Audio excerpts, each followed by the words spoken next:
শীতকাল আসলে লঙ্কার প্রচুর দাম থাকে। তাই শীতকালীন ক্ষেত্রে গাছগুলিতে অত্যাধিক হারে আমাদের লঙ্কা ধরাতে হবে।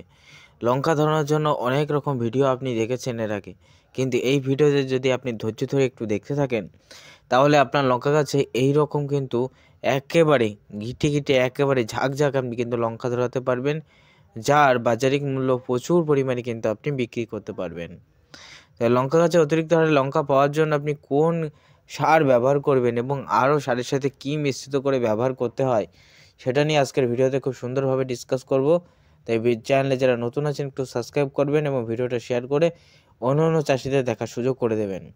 বন্ধু, লঙ্কা গাছের অত্যাধিক হারে লঙ্কা পাওয়ার জন্য দুটি রাসায়নিক সার ব্যাপক পরিমাণে গুরুত্বপূর্ণ ভূমিকা পালন করে। লঙ্কা গাছের পাতাকে কালো রাখতে, লঙ্কার সাইজকে বড় রাখতে এবং লঙ্কার ডালপালাকে অত্যাধিক হারে শাখা পোশাকে ছাড়তে অ্যামোনিয়া ফসফেটযুক্ত সারের প্রয়োজন হয়।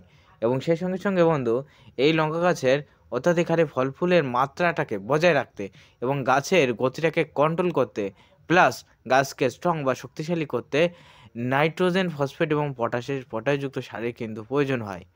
তাই আমি আপনাদের বারে বারে রিকমেন্ড করব, লঙ্কা গাছে যদি আপনি অতিরিক্ত হারে লঙ্কা ধরাতে চান, তাহলে বাজার থেকে ক্রয় করে আনবেন পরশের ডিএপি রাসায়নিক সার, যার বাজারিক মূল্য বর্তমানে 41 টাকা নিচ্ছে। কোথাও কোথাও আবার কিন্তু বন্ধু 38 টাকাও পাওয়া যাচ্ছে। দাম বাড়ছে কমছে এরকম হচ্ছে।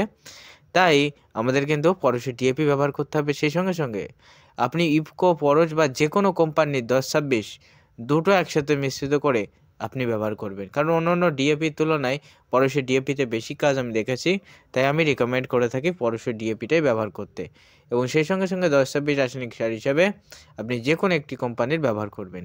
এবং সেই সঙ্গে সঙ্গে 1 প্যাকেট এখানে ব্যবহার করবেন, বিশেষ করে লঙ্কা গাছের ক্ষেত্রে 1 প্যাকেট সালফার ব্যবহার করবেন। শীতকালীন ক্ষেত্রে শুধুমাত্র 1 প্যাকেট সালফার ব্যবহার করবেন, আর কিছু ব্যবহার করার দরকার নেই। জলসেচ দিয়ে ইহা ব্যবহার করবেন, বা আপনি কিন্তু জমি গাছের গোড়ায় দিয়ে খুসনি বা পাশনি টেনে জমিতে জলসেচ দিয়ে দেবেন।